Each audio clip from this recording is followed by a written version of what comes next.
Bonjour à toutes, bonjour à tous, j'espère que vous allez bien. Moi écoutez, ça va très bien. Je suis content de vous retrouver aujourd'hui pour une nouvelle vidéo et un nouvel épisode de Focus Synthé. C'est le deuxième épisode de cette série. Je ne sais pas si vous vous souvenez, mais je vais vous expliquer le principe. Il est très simple. Alors tout d'abord, on se pose une question sur Saint-Etienne, sur n'importe quoi, n'importe quel sujet, par rapport au dernier match, surtout. Quand même, on revient sur quelque chose d'assez récent. Par exemple, lors de la dernière vidéo, on s'était demandé est-ce que le duo Mouefek-Bouchouari, c'est pas ce duo qu'il faut garder au milieu de terrain? Et après, on essaye d'y répondre assez rapidement, 5-6 minutes. Voilà, un format assez court. On peut s'intéresser à n'importe quoi. On pourrait parler de Thomas Mokonduit, par exemple, qui était très bien dans ce poste un peu de défenseur central contre Annecy. On peut parler des choix de Laurent Batles. Bref, on peut évoquer n'importe quel sujet. Aujourd'hui, on va parler de Nils Nkounkou. Et oui, est-ce que Nils Nkounkou ne serait pas meilleur en tant qu'ailier?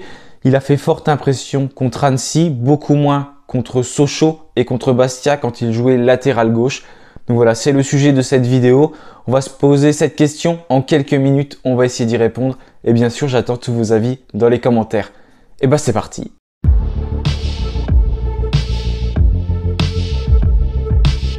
Donc déjà pour reposer les bases, sur Nils Nkounkou, il avait pas mal joué depuis le début de la saison avec Cardiff. Il était prêté donc par Everton dans ce club qui évolue en Championship, donc la deuxième division anglaise.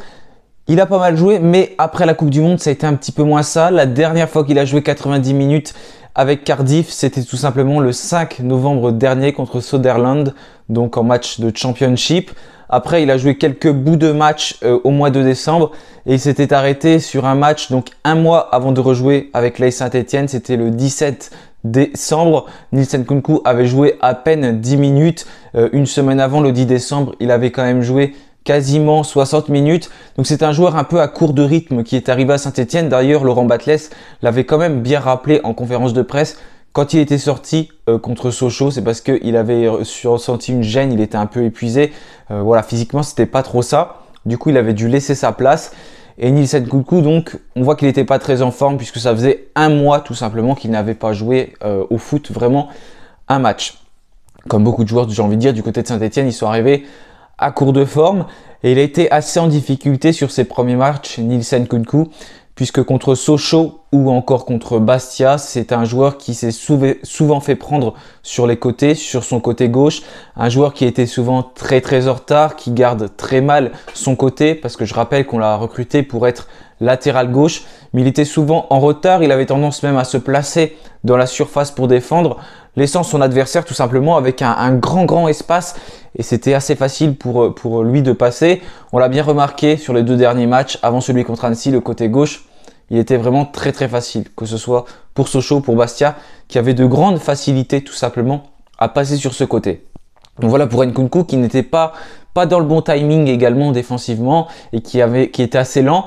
Il avait tendance au contraire à être assez offensif, mais pour autant, offensivement, il n'apportait pas grand chose. On sentait qu'il avait quand même ce petit quelque chose qui faisait qu'il avait envie d'aller devant, mais au final, voilà, il ne servait pas à grand chose, il perdait même des ballons. Quand on prend le but contre Bastia, c'est parce que Nils Nkounkou a perdu le ballon, il tentait de se projeter, de centrer, c'était pas encore ça, mais on sentait quelque chose chez ce joueur. Et peut-être que justement le fait qu'il soit à court de forme et qu'il fasse défensivement, offensivement, ça ne lui permettait pas d'exploiter tout simplement ses atouts offensifs. Ça a été le contraire contre Annecy, puisque lors de cette rencontre, Nils Nkounkou était beaucoup plus haut sur le terrain dans ce 4-4-2, on va dire, aligné par Laurent Batles. On retrouvait justement un Léo Petro qui avait pris ce couloir gauche et un Nils Nkounkou qui lui était ailier gauche. C'était Léo Petro qui était redevenu latéral gauche. Et là, on a senti un Nils Nkounkou qui était vraiment très bon. Un Nils Nkounkou qui a contribué à ce que l'AS Saint-Etienne se procure des bonnes occasions, très précis au pied, trouvant très bien ses partenaires également avec une bonne lecture de jeu. Il a été même le double passeur décisif sur l'égalisation d'Ibrahima Ouadji. C'est tout simplement lui qui sert Ibrahima Ouadji dans la profondeur. Et sur l'excellent but de Mathieu Cafarou, dont on a beaucoup parlé puisqu'il est magnifique ce but, il faut également parler du renversement de jeu de Nils Nkounkou qui est tout autant magnifique. Nils Nkounkou, il trouve Mathieu Cafarou vraiment d'une très belle façon et d'une extrême précision. Donc là, on peut saluer cette qualité. On sent que c'est un joueur qui a quand même un beau toucher de balle, un joueur qui est assez percutant, assez rapide. Il a fait beaucoup de mal à cette équipe d'Annecy. Donc on peut se demander s'il ne serait pas meilleur en tant qu'ailier. Là, c'est vraiment une question qu'on peut se poser, puisque c'est un joueur qui a montré vraiment des qualités offensives, au contraire des qualités défensives. Contre Annecy, il n'avait pas ce rôle défensif, du coup, c'était entre guillemets plus simple pour lui, il pouvait se concentrer sur le rôle offensif, et là, il était bien meilleur. D'ailleurs, quand on regarde ses notes sur SofaScore, avec Cardiff, on voit les cartes de chaleur, vous pouvez aller voir, j'essaierai de mettre 2-3 captures d'écran, et là où il a les meilleures notes, donc notées par SofaScore, c'est là où il est un peu plus offensif. Il a toujours joué arrière gauche avec Cardiff, mais par contre, il avait un rôle plus offensif certaines fois, et c'est là qu'on voit qu'il a une meilleure note, plutôt que quand sa carte de chaleur est assez défensive, là il était un petit peu plus en difficulté. Donc voilà, pour moi c'est un joueur qui pourrait montrer de belles choses offensivement.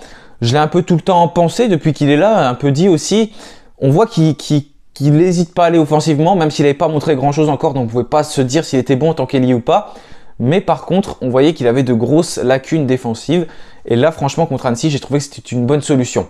Mais là, la question qu'on peut se poser également, c'est que ce joueur, on l'a recruté pour être latéral gauche.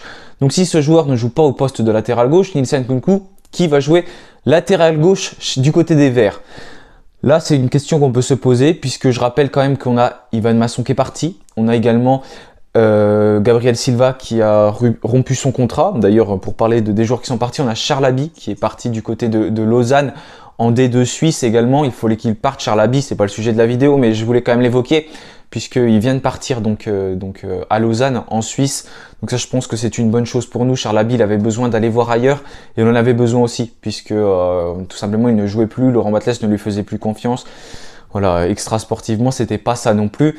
Donc voilà, parenthèse fermée pour Charlaby, mais en tout cas, il a quitté Saint-Etienne. Si vous ne le saviez pas, il est parti du côté de Lausanne et ce sera sans doute un des derniers départs de Saint-Etienne sur ce mercato.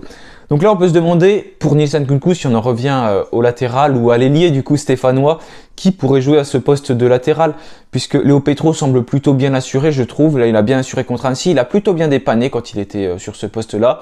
Je sais que ça fait beaucoup débat, certains n'ont pas aimé comment Léo Petro remplace. Personnellement, j'ai plutôt aimé parce qu'au moins il a des qualités défensives et c'est ce qu'on demande pour moi, c'est ce qu'on cherche avec un latéral. Sachant qu'on a déjà beaucoup de mal défensivement, pire défense de Ligue 2, je rappelle. Donc si on n'arrive pas à stabiliser un peu la défense, même si bien sûr on en prend 2 contre Annecy, il ne faut pas l'oublier également, mais c'est plutôt des erreurs dans l'axe, hein, notamment avec Seydou Sow qui a été mis en difficulté. Mais on peut se demander voilà, qui peut jouer en tant que latéral gauche. Là, je n'ai pas vraiment de solution si jamais Nielsen Nkounkou est décalé devant, sachant qu'il y a également du monde devant. On a Mathieu Cafaro, on a Ibrahim Awadji, on a également Victor Lobry qui peut jouer à ce poste-là. On a Jean-Philippe Crasso, on a Lenny Pintor aussi qu'il ne faut pas oublier. On a aussi des jeunes, donc on est pas mal fourni sur ce secteur-là. Mais en tout cas, voilà, c'est une question que l'on peut se poser. J'attends de voir ce que Laurent Batles va faire contre Dijon. Ça, je me demande aussi également ce qu'on pourra voir. Est-ce qu'il va reconduire à peu près le même 11? On va avoir l'occasion d'en reparler dans l'avant-match. Laurent Batles va certainement être en conférence de presse ce jeudi. On en reparlera jeudi soir dans l'avant-match. Mais en tout cas, j'aimerais bien revoir, si ce n'était que mon avis, Nielsen Nkounkou sur ce poste de ailier gauche. Parce qu'en tant que latéral gauche, on l'a vu, il a été vraiment mis très en difficulté. Et pour moi, la priorité, c'est de stabiliser rapidement cette défense. Et pourtant, Nielsen Nkounkou a de bonnes qualités offensivement. Donc autant en profiter, sachant qu'il va falloir faire tourner des joueurs, notamment Mathieu Cafaro qui va être suspendu contre Nîmes. Donc le prochain match de Saint-Etienne, peut-être que du coup, ça pourra laisser à Nielsen Nkounkou le fait d'être sur le côté gauche, même si Mathieu Cafaro jouait quand même plus à droite ces derniers temps. Voilà pour cette vidéo. N'hésitez pas vous à me dire ce que vous en pensez. Est-ce que vous êtes comme moi? Pour vous, est-ce qu'il faut mettre Nielsen Nkounkou en tant qu'ailier ou le laisser en tant que latéral? Ou est-ce que vous ne voulez pas le voir tout simplement? Beaucoup de réponses peuvent être possibles, bien sûr. Voilà, merci à tous d'avoir regardé cette vidéo. J'ai dit moins de 7 minutes comme d'habitude. Je suis beaucoup trop long, j'ai fait 10 minutes, mais c'est pas grave. Voilà, merci à tous d'avoir regardé la vidéo. On se retrouve pour l'avant-match. Et bien sûr, allez les Verts!